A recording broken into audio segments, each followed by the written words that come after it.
जय मसीह की दोस्तों, स्वागत है आपका मेरे इस यूट्यूब चैनल पर। कैसे हैं आप सब? और मेरे यूट्यूब चैनल पे वीडियो देखने के लिए धन्यवाद। परमेश्वर आपको बहुत आशीष दे। आज कुछ फ़ोटोज़ वगैरह देख रहे होंगे। ये सारी जो फ़ोटोज़ हैं ये होमोसेक्सुअल रिलेटेड हैं पूरा, जिसको हम हिंदी में समलैंगिकता बोलते हैं। और इसके ऊपर अभी जो इसका केस है जो भी अपने सुप्रीम कोर्ट में चल रहा है इसका, कि इस चीज़ को लीगल किया जाए हमारे देश के अंदर भी, जैसे बाकी कंट्रीज़ के अंदर भी है, कई जगह हैं। तो वहाँ पर इस चीज़ को लीगल किया हुआ है कि आप लड़की के साथ शादी लड़के से शादी कर सकता है, लड़की के साथ शादी कर सकती है इस समय, और इस चीज़ में कोई ऑब्जेक्शन नहीं होना चाहिए किसी के लिए। लेकिन दोस्तों, हम इसके ऊपर एक बात करेंगे, बाइबल हमें इसके बारे में क्या बोलती है, इसके बारे में कि क्या है असल में, ये पाप है, क्या है, इसको हमें सपोर्ट करना चाहिए, नहीं करना चाहिए। तो इस चीज़ को दोस्तों हम एक परमेश्वर के वचन से देखेंगे। आपके पास अगर बाइबल है तो आप बाइबल निकाल सकते हैं इसके लिए, और जिनके पास नहीं है आप इसको सुनिए और इसको नोट डाउन कर लीजिए। और जो इनका रेफरेंस है वो मैं डिस्क्रिप्शन में भी दे दूँगा, और वीडियो के नीचे भी आपको ये चीज़ वचन मिल जाएंगे पढ़ने के लिए। ओके दोस्तों, तो मैं देखते हैं परमेश्वर के वचन को। Book of Genesis 18 chapter and 20 verse, यानी उत्पत्ति की पुस्तक उसका 18 का 20। फिर यहोवा ने कहा, वास्तव में सदोम और अमोरा की चिल्लाहट बढ़ गई है और उनका पाप अत्यंत गंभीर हो गया है। मैं उतर कर देखूंगा कि जैसी चिल्लाहट मुझ तक पहुंची है, क्या उन्होंने ठीक उसी के अनुसार किया है? यदि नहीं तो मैं जान जाऊंगा। अब आप एक देखो, परमेश्वर वचन हमने पढ़ा किस समय कि हम जो भी यहाँ पर काम कर रहे हैं इस समय, या जो भी हम बोलते हैं, बातें करते हैं, या जो भी क्रियाकलाप, जो भी एक्टिविटीज़ हमारे बीच में होती हैं, उन सब के ऊपर परमेश्वर की नज़र होती है। परमेश्वर देखता है उन चीज़ों को, उसकी हमारे, क्योंकि वचन में लिखा हुआ है कि यहोवा परमेश्वर के कान उसके डरवैयों के चारों ओर लगे रहते हैं, या उसके जो मानने वाले हैं या संसार के अंदर लगे रहते हैं। वो हर चीज़ को सुनता है, अच्छी बातों को भी, बुरी बातों को भी। अगर हम कोई प्रार्थना कर रहे हैं उसको परमेश्वर सुनता है, और अगर हम कई बार कुछ भी गाली देते हैं नॉर्मली, हम एक फॉर एग्जांपल इसको भी बात को लेंगे, उसको परमेश्वर देखता है हर बात को। तो यही कहा कि चिल्लाहट मुझ तक पहुंची, यानी वो कुछ ना कुछ ऐसे गलत काम कर रहे थे बहुत ज़्यादा, कि जिसके कारण परमेश्वर के को नीचे उतर कर देखना पड़ा कि वो ऐसा क्या काम कर रहे हैं इस समय, या कि कंफर्म करने के लिए उस चीज़ के लिए। तो ये क्वेश्चन हम आगे देखेंगे इसी में 19 का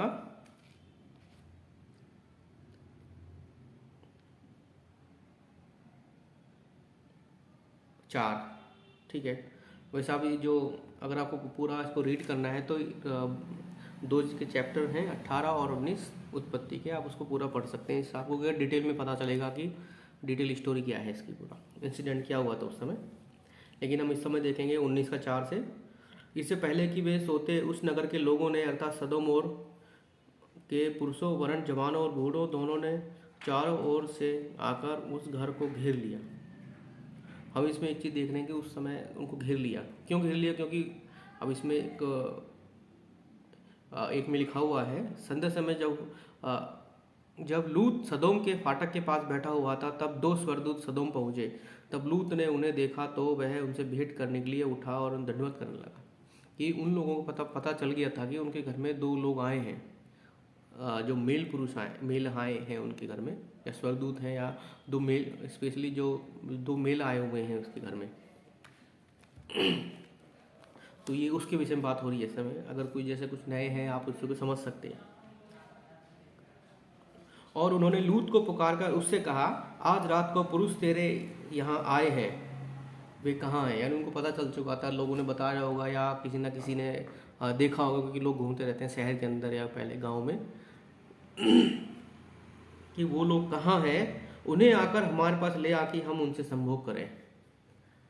आप समझ रहे होंगे संभोग का मतलब क्या होता है। एक नॉर्मल लैंग्वेज जिसको हम सेक्स बोल देते हैं। तो ये जितने भी थे आए थे, वो सब कुछ जवान लोग थे जो उस समय आए थे, कुछ बूढ़े थे। तो इससे हम ये जान सकते हैं कि उस समय भी होमोसेक्सुअलिटी थी, या समलैंगिकता थी। जो उस समय जो पुरुष थे वो पुरुषों के साथ सेक्स कर रहे थे, और जो कुछ महिलाएं थी वो महिलाओं के साथ सेक्स कर रही थी। तो उन्होंने, परंतु लूत द्वार के बाहर उनके पास गया और अपने पीछे द्वार बंद करके कहने लगा, मेरे भाइयों कृपा कर ऐसा दुष्कर्म ना करो। देखो मेरी जो जो 2 पुत्रियां हैं अभी कुंवारी हैं, मैं उन्हें तुम्हारे पास बाहर ले आऊँ और जैसा तुम चाहो वैसा व्यवहार करना, परंतु इन पुरुषों के साथ ना करो। लूत कोशिश तो कर रहा है इस चीज़ के लिए कि उनके साथ ऐसा कुछ भी गलत काम ना हो, लेकिन वो नहीं माने। परंतु उन्होंने कहा एक और हट जा, और आगे आकर कहा यह यहाँ प्रवासी होकर आया था और अब हम पर न्याय की तरह अधिकार करता है। लोग ये समझ रहे हैं कि भाई वो उनको मना कर रहा था कि भाई मेरे घर में कुछ मेहमान आए हैं, तो होमोसेक्सुअलिटी करना चाह रहे थे वो उनके साथ, लेकिन वो उनको डांटने लगा उन लोगों को कि मेरे पास मत आओ, मेरे घर में मत आओ, इस चीज़ के लिए कि मेरे घर मेहमान हैं। आप इसको कई तरीके से ले सकते हो सकता है इंसान वो डांट भी रहा हो, हमारे भाव हो सकते हैं उस समय, रोक रहा हो, चिल्लाए भी हो उस समय, भाई चले जाओ यहाँ से। अगर वो उनको मना कर रहा था, एक बार तो मना किया नहीं हो, कई बार मना किया होगा उनको, इसलिए वो चिल्ला रहे थे उसके ऊपर। और लूत ने भी बोला होगा उनको इस चीज़ के लिए, भाई ये चीज़ नहीं करना मेरे घर में आके, मेरे घर में वो मत करो, ये चीज़ें, ये चीज़ सही नहीं है। लेकिन वो लोग नहीं माने इस चीज़ में, वो अड़े रहे उसके लिए। तो उसके बाद क्या हुआ कि वो उसके ऊपर टूट पड़े, यानी उसके ऊपर एक उसको धक्का मुक्की करने लगे, नहीं तू हट जा, हम तो इसके साथ जो हम करना चाह रहे हैं होमोसेक्सुअलिटी जो वो हम करके रहेंगे इसके साथ में। परंतु उन पुरुषों ने हाथ पकड़कर लूत को अपने पास घर में खींच लिया और दरवाज़ा बंद कर दिया। देखो परमेश्वर जो है हमको तो बचाता भी है इस चीज़ का, अगर हम किसी गलत बात का विरोध करते हैं परमेश्वर हमको सेव भी करता है उस चीज़ के लिए। वचन में लिखा है कि लिखा ना, हमने सुना भी इस चीज़ के लिए कि जब वो जो मारने के लिए चढ़ आए थे, जो उस नगर के लोग थे, जवान थे, बूढ़े थे, मर्द लोग थे जितने भी, वो उसको मारने के लिए आ गए थे, लेकिन लूत को परमेश्वर के स्वर्गदूत ने बचा रहे थे उस समय। मजा आया कि भाई ये चीज़ नहीं सही नहीं है, तो मैं उनको बचाऊं मैं, ठीक है। तो ये सबसे बड़ा पाप का कारण था। अगर आप बाइबल में पढ़ेंगे पूरा सदोम और गमोरा के बारे में कि कैसे वो किस हद तक पाप के अंदर पड़े हुए थे, वो खा भी रहे थे, खाने पीने में पड़े हुए थे, या होमोसेक्सुअलिटी में पड़े हुए थे, पुरुष पुरुष के साथ, स्त्री स्त्री के साथ होमोसेक्सुअलिटी में थे, उस समलैंगिकता में। तो ये चीज़ परमेश्वर को पसंद नहीं है। परमेश्वर जो हमने पहले वचन देखा ना कि वो परमेश्वर के कानों तक उनकी चिल्लाहट पहुंची, या वो उस समय जो शोर मचाते होंगे, या चिल्लाहट का मतलब ये ले सकते हैं चीज़ जो गलत काम है, शोर मचाते होंगे, उल्टे सीधे काम करते होंगे, वो सब उनके कानों तक पहुंची परमेश्वर के। तो परमेश्वर ने देखा कि ये लोग गलत कर रहे हैं इस समय, मैं इनको नाश करने पर हूँ। इसके लिए आपको 18 और 19 चैप्टर दोनों पूरे पढ़ने पड़ेंगे, डिटेल्स में क्या लिखा हुआ है इसके अंदर। और इसी कारण से उसका विनाश हो गया पूरा। आगे गाग, आग और गंधक की बारिश के द्वारा परमेश्वर ने सदोम और गमोरा को नष्ट कर दिया, या उसके जो आसपास का एरिया था। भाई अगर उस सिटी में है तो उसके आसपास और भी लोग होंगे, बहुत सारे छोटे छोटे गांव होंगे, नगर होंगे, जहाँ पर ऐसे काम हो रहे होंगे उस समय, क्योंकि वो भी कहीं ना कहीं उनकी संगति में होंगे।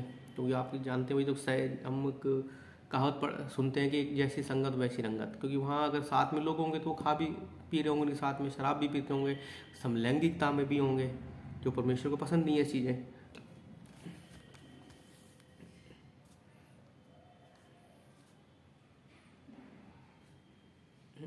हम एक वचन देखेंगे 28-19 का। और उसने सदोम और अमोरा और घाटी के सारे देश की ओर दृष्टि डाली, तो क्या देखा कि उस देश में से धधकते हुए भट्टे का सा धुआं उठ रहा था। वो क्यों उठ रहा था? क्योंकि परमेश्वर ने वहाँ पर आग और गंधक की बारिश की थी। गंधक आप समझते हो कितना खतरनाक होता है, उसमें हर समय एक स्मेल भी आती है, धुआं भी निकलता है उसके अंदर से। ऐसा हुआ कि जब परमेश्वर ने घाटी के नगरों का विनाश किया, तब परमेश्वर ने इब्राहिम को स्मरण किया, और जब उसने उन नगरों का विनाश किया जिनमें लूत रहता था, तो लूत को उस विनाश के बीच में निकाल लाया। देखो परमेश्वर हमको बचाता भी है, वार्निंग भी देता। सबसे पहले परमेश्वर ने इब्राहिम को वार्निंग दिया इस चीज़ के लिए, बताया कि भाई मैं ये चीज़ करने पर हूँ, तो अपने भतीजे को निकाल ले वहाँ से। या एक दोस्त के रूप में एक जैसे बात एक बोला गया है, एक मित्र के रूप में बोला गया है असल में बाइबल में इब्राहिम को परमेश्वर का, कि वो एक नॉर्मल जैसे चर्चा होती है, आपस में बातें कर रहे, देख मैं ये करने पर हूँ मैं, तो वो चीज़ कर। इब्राहिम में उस समय आप पूरा जो चैप्टर पढ़ेंगे 18 चैप्टर, उसमें लिखा हुआ है कि उसने काफ़ी रिक्वेस्ट भी किया, ठीक है प्रभु अगर एक भी मिले, दो भी मिले, या 50 लोग भी मिले, 100 लोग मिलेंगे धर्मी, क्या तू उन्हें नष्ट नहीं करेगा? परमेश्वर ने कहा अगर नष्ट नहीं करेंगे, क्योंकि परमेश्वर उस समय उसके संग साथ था, एक मित्र के रूप में, दोस्त के रूप में, उसकी बात मानता था। लेकिन यहाँ परमेश्वर ने उसको बता के सारी चीज़ किया है, क्योंकि बाइबल में ये चीज़ एक बात लिखी हुई है, परमेश्वर कोई भी जो काम करता है सबसे पहले अपने लोगों को बताता है, जो उसका भय मानते हैं, जो उससे प्रार्थना करते हैं, जो उसके नबी रहे हैं पहले भी, जो प्रोफेट्स रहे हैं पहले, जो जिनको हम आज मंदिर के जो भी याजक थे या पुजारी थे, उन सबको परमेश्वर कहीं ना कहीं सबसे पहले बताता था उन बातों को कि मैं क्या करने पर हूँ। यहाँ भी बताया, और परमेश्वर आज भी हमको देखो इस चीज़ के लिए बता रहा है कि ये चीज़ मैं करने पर हूँ, ये चीज़ गलत है। ऐसी अब इसमें एक, अगर आप बाइबल नूह के बारे में पढ़ेंगे तो उसमें भी सबसे पहले उसने बताया उस चीज़ को कि नूह से बातें की सबसे पहले उसने कि देख मैं ये चीज़ करने पर हूँ। मैं ये आप देख सकते हैं इसके अंदर चैप्टर 18 में और चैप्टर 8 और 9 में, कि सबसे पहले परमेश्वर ने उससे बात की कि मैं ये चीज़ करने पर हूँ, क्योंकि उस समय भी जो पाप था बहुत अधिक बढ़ चुका था। लोग उस समय भी ऐसी थे, समलैंगिकता में कई शादियाँ कर रहे थे, बच्चे पैदा कर रहे थे, गलत काम कर रहे थे, सारे खाने पीने बस यही काम रह गया था उनका, मूर्ति पूजा, हर तरह से जितने भी गलत काम थे वो सब उस समय वो कर रहे थे, जो हम आज भी देखते हैं। इस समय आज भी यही हो रहा है कि लोग खा रहे हैं, पी रहे हैं और लगे हुए हैं अपने कामों में, उनको पता ही नहीं है वो आज हो क्या रहा है। वे विचार में लगे हुए हैं इस समय, समलैंगिकता में लगे हुए हैं, जो आजकल हम एक टॉपिक देख रहे हैं इस समय। देखो दोस्तों, परमेश्वर इन चीज़ों को पसंद नहीं करता। और अगर हम प्रभु यीशु मसीह को विश्वास करते हैं या हम बाइबल पढ़ते हैं, तो हमारे को चाहिए कि हम इस चीज़ का विरोध करें और ऐसे लोगों के लिए प्रार्थना करें कि परमेश्वर ऐसे लोगों को बुद्धि और समझ दे। क्योंकि बाइबल ये चीज़ एक बात लिखी हुई है, अगर आप ध्यान से पढ़ेंगे इस चीज़ को, कि जो हमारे विरोध में नहीं है, ठीक है, जो हमारे विरोध में नहीं है, जो हमारा विरोधी नहीं है, वो हमारे पक्ष में है। या इसको हम ऐसे बोल सकते हैं, जिस बात का हम विरोध नहीं कर रहे हैं, अच्छी या बुरी जो भी है, तो हम उसके पक्ष में हैं। अगर कोई किसी का मर्डर कर रहा है, हम उसके पक्ष में है कि यार उसने अच्छा किया, इसका मतलब उसके विरोध में उस चीज़ के लिए। अगर कोई चोरी करता है, अगर हम उसको पक्ष ले रहे हैं, उस चीज़ का सपोर्ट कर रहे हैं, तो इसका मतलब हम उसके पक्ष में हैं। अगर इस बात को भी, अगर जो होमोसेक्सुअलिटी है, समलैंगिकता, इसको भी अगर हम सपोर्ट कर रहे हैं, सोचते हैं ठीक है यार दोनों एक दूसरे से प्रेम करते हैं, लव है एक दूसरे से, तो इसका मतलब हम उस चीज़ को सपोर्ट कर रहे हैं, हम परमेश्वर के वचन के अगेंस्ट जा रहे हैं, इस समय विरोध में है पूरा इस समय।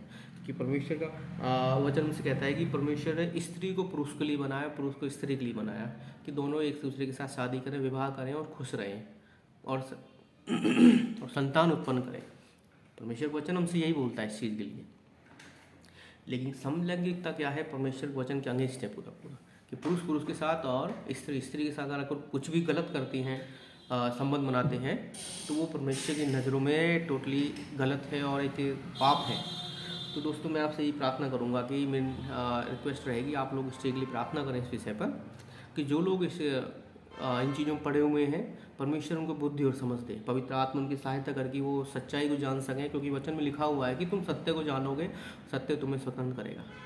ओके, एक बार एक घटना बताता हूँ। कुछ 2 साल हो गए लगभग, मैं डॉक्टर हूँ, तो मेरे पास एक पेशेंट आया, वो भी समलैंगिक था।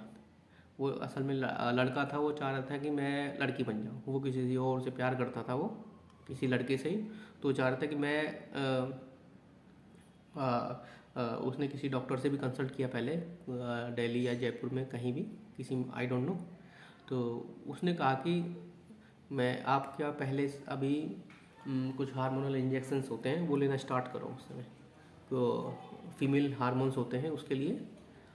और वो लड़का था, तो मेरे पास आया, मैंने उसको साफ मना कर दिया चीज़, भाई मैं नहीं कर सकता ऐसी चीज़ें, क्योंकि हम इस चीज़ को सपोर्ट नहीं कर सकते। देखो पैसा भी है इसके अंदर, बहुत सारे लोग हैं आपको पैसा भी देंगे, लालच भी देंगे कि तुम ये काम कर लो इस चीज़ के लिए।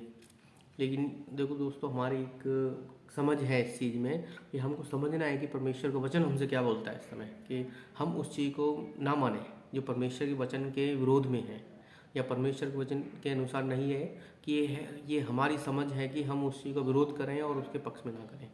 मैंने उसको साफ मना कर दिया इस चीज़ के लिए। ठीक है, वो 1-2 बार आए मेरे पास, 2 बार आए, तब भी मैंने उसके लिए साफ मना कर दिया उसके।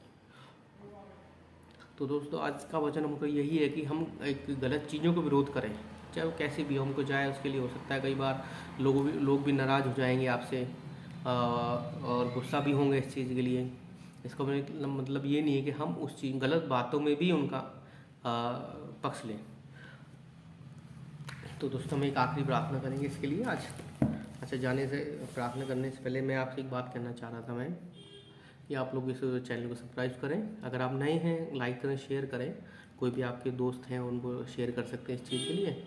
और आप मेरे लिए प्रार्थना करें कि हमारी जो मिनिस्ट्री है, या एक छोटी सी मिनिस्ट्री जो स्टार्ट की है सब वीडियो मैसेज के द्वारा, तो इसमें हम आगे बढ़ें। और भी बहुत सारे लोग हैं जिनको ज़रूरत है वचन की, उन तक हम परमेश्वर के वचन को पहुंचा सकें और लोगों को सिखा सकें वचन की परमेश्वर हमसे क्या बोलना चाह रहे हैं, क्या रियलिटी में क्या है परमेश्वर का वचन। हमने सुना तो बहुत है इस समय कि परमेश्वर ये भी करता है वो भी, लेकिन वो करता कैसे है। वचन के अनुसार अगर हम वो चीज़ करेंगे तो उस चीज़ का प्रतिफल हमको मिलता है। तो ये चीज़ जाननी हमको बहुत ज़रूरी है इस समय। तो इस चीज़ के लिए आप प्रार्थना करना, परमेश्वर मुझे भी समझ और अधिक बुद्धि और परमेश्वर का प्रकाशन मिले कि हम और अधिक लोगों तक ऐसे पहुंचा सकें परमेश्वर वचन को। अगर आपकी कोई प्रेयर रिक्वेस्ट है, आप चाहते हैं कि उसके लिए प्रार्थना करें, आप कमेंट्स में टाइप कर सकते हैं इसके लिए, या मुझे मैसेज कर सकते हैं इस चीज़ के लिए। प्रभु आपको बहुत आशीष दें। चलो हम 2 मिनट के लिए प्रार्थना करेंगे। धन्यवाद पिता परमेश्वर, आज के वचन के लिए हम आपका धन्यवाद करते हैं। और मैं आशा करता हूँ पिता परमेश्वर, हम जिन जिन लोगों ने प्रभु आज आपका वचन सुना है प्रभु, आपने उनको आशीष दी है पिता परमेश्वर, उनको बुद्धि और समझ दी है पिता, कि तेरे वचन को जानने पाएँ, समझने पाएँ। धन्यवाद पिता परमेश्वर, आप सबको आशीष देना। आमीन। ओके दोस्तों, जय मसीह की। परमेश्वर आपको बहुत बहुत आशीष दे देखने के लिए। अगर आप हमारी मिनिस्ट्री में कुछ सपोर्ट करना चाहते हैं, आप कर सकते हैं इसके लिए। प्रभु आपको बहुत आशीष देंगे। आमीन।